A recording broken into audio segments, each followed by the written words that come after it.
সংসারের সকল কাজের পাশাপাশি পড়াশোনা, তারপর রান্নাবান্না, পরীক্ষা ইত্যাদি ইত্যাদি অনেক কাজ। আর সেই কাজের টুকিটাকি অংশ বিশেষ আপনাদের সাথে শেয়ার করবো, আশা রাখছি ভালো লাগবে। আসসালামু আলাইকুম, কি অবস্থা সবার, কেমন আছেন? আশা রাখছি আল্লাহ তাআলার অশেষ রহমতে সবাই ভালো আছেন।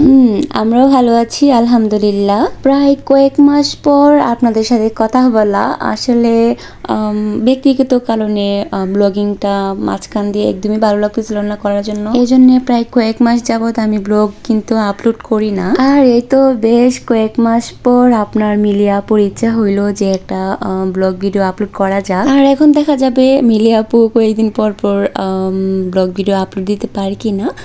তো যাই হোক, সকালের নাস্তাটা আমি রেডি করে নিচ্ছিলাম। আজকে সকালের নাস্তায় ডিম, কলা, তারপর আঙ্গুর এগুলা দিয়ে সেরে নিব আর কি।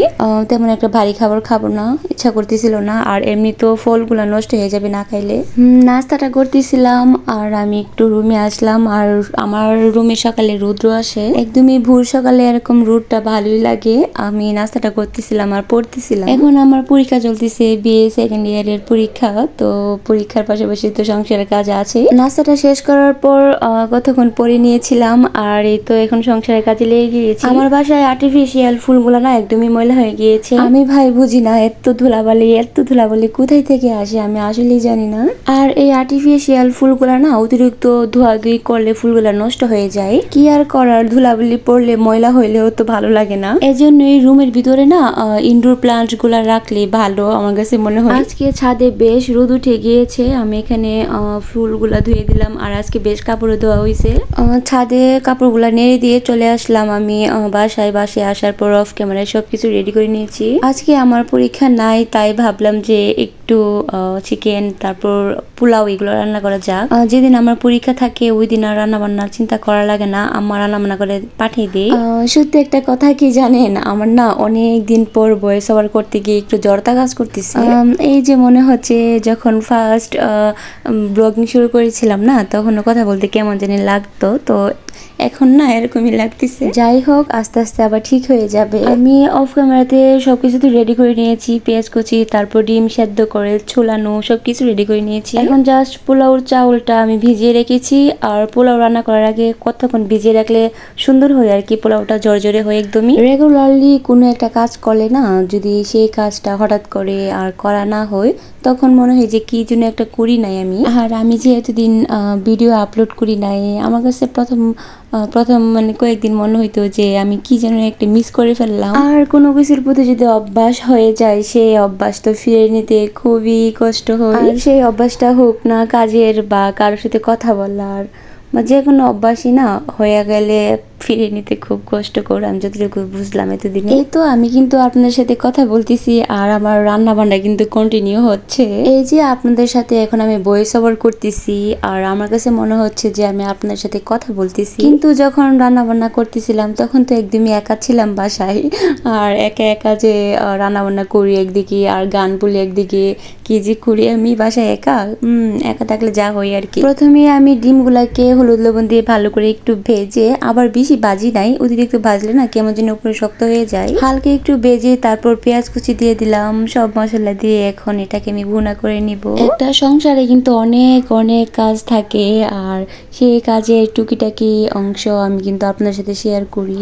অনেকেই কিন্তু বলে যে হাজব্যান্ড ওয়াইফ দুজন মানুষ কিসের এত কাজ। আসলে আমি বুঝি না যে ওরা এই কথাটা কেন বলে, কারণ সবকিছু রেডি করে রান্না বান্না করতে গেলে কিন্তু আর তেমন একটা টাইম লাগে না। আর সেই রান্নাটা হোক না 5 জনের বা 2 জনের, আমার কাছে মনে হয়েছে সময়ের তেমন একটা পার্থক্য হয় না। তবে তা ঠিক যে মানে একটা পরিবারে বেশি মানুষ থাকলে না, তো হাঁড়ি পাতিল বা খাবারের পর প্লেট এগুলো একটু বেশি ভরে। তবে এই না যে সংসারের অন্যান্য কাজ কম, সংসারের এমনিতে কিন্তু অন্যান্য কাজ অনেক বেশি, সংসার গোছানো, তারপর এভরিথিং আর কি। আমি আর কি বলবো, আমি ডিমের ভুনাটাকে এক চুলাতে নিয়ে গেলাম আর এখন এই চুলাতে আমি চিকেনটা রান্না করে নিব।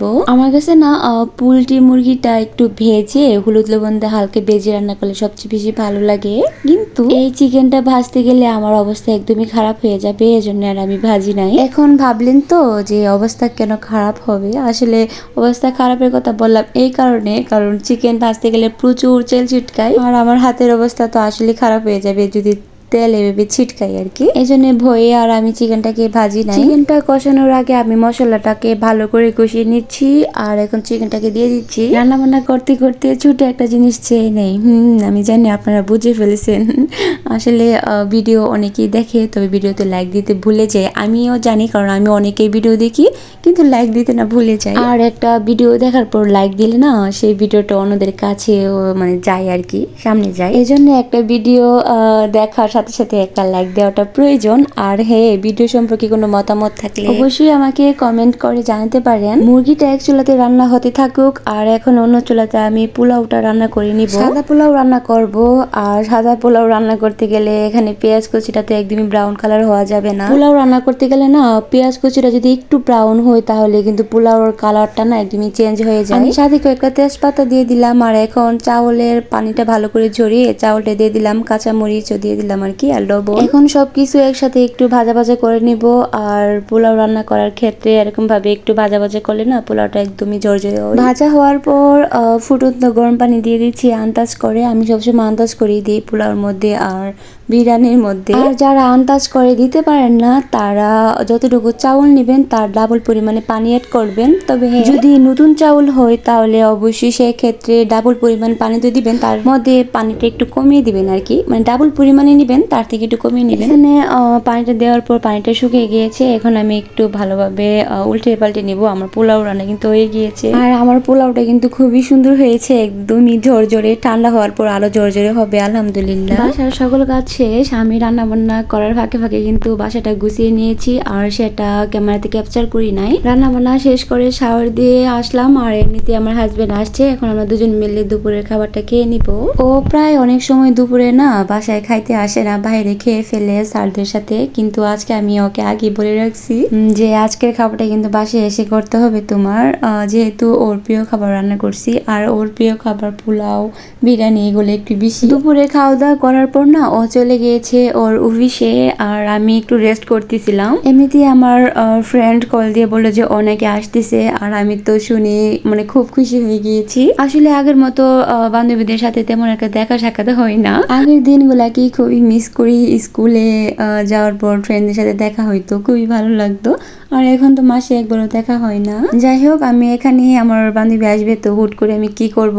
আর ও নাকি বের হয়ে গিয়েছে, মানে চলে আসতেছে। আমি তাড়াহুড়ো করে একটু পপকর্ন ভেজে নিচ্ছিলাম। আর অলরেডি আমার বান্ধবী আমার বাসায় চলেও আসছে। এখন একটু চা জাল দিয়ে নিচ্ছিলাম। তো আমরা এখন টুকটাক একটু নাস্তাটা করে নিব দুজনে মিলে। অনেকদিন পর বান্ধবীর সাথে দেখা, তো দুজন মিলে গল্প করতে করতে একটু নাস্তা করে নিব আর কি। আমাদের ফ্রেন্ডদের দেখা হইলে যে কত কথা জমে থাকে, তো কথা বলতে বলতে সময় যে কোন দিকে চলে যায় বুঝাই যায় না। আমরা নাস্তাটা করে একটু ছাদে যাব, ছাদে গিয়ে একটু গল্প গুজব করবো আর কি, রুমের ভিতরে না থেকে। আর এমনিতেও ছাদে যাওয়াই লাগতো, কারণ বলছিলাম না যে আজকে কিছু কাপড় দেওয়া হয়েছে, এগুলো নিতে হবে আমাদের। না বাসার ভিতরে মানে রং, দেয়ালের রং ভালোই, কিন্তু বাইরে বাসার আঙ্কেল রং করে না। বাইরে রং করলে নাকি বাইরে রং নষ্ট হয়ে যায়, সেই জন্য আঙ্কেলে করে না। তো যাই হোক, ছাদে ওঠার পর দেখা যাচ্ছে যে বিল্ডিংটা অনেক দিনের পুরানো।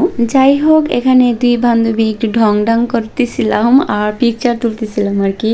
আমি একটু আবার ফাঁকে আমার ব্লগের জন্য ভিডিও করে নিলাম। আজকের ওয়েদারটা না একটু কেমন যেন মেঘলা আকাশ মেঘলা আকাশ, সেজন্য কিন্তু ভিডিওটা কেমন যেন আসতেছিল, একটু ঘোলাটে আর কি। আর ছাদে অনেকক্ষণ আমরা ঘোরাঘুরি করলাম। এখন সন্ধ্যার একটু পর মুহূর্তে আর কি আমার বান্ধবী চলে যাচ্ছে, আমার ছোট ভাই এগিয়ে দিয়ে আসবে। তো ঠিক আছে, আজকের মতো আল্লাহ হাফেজ।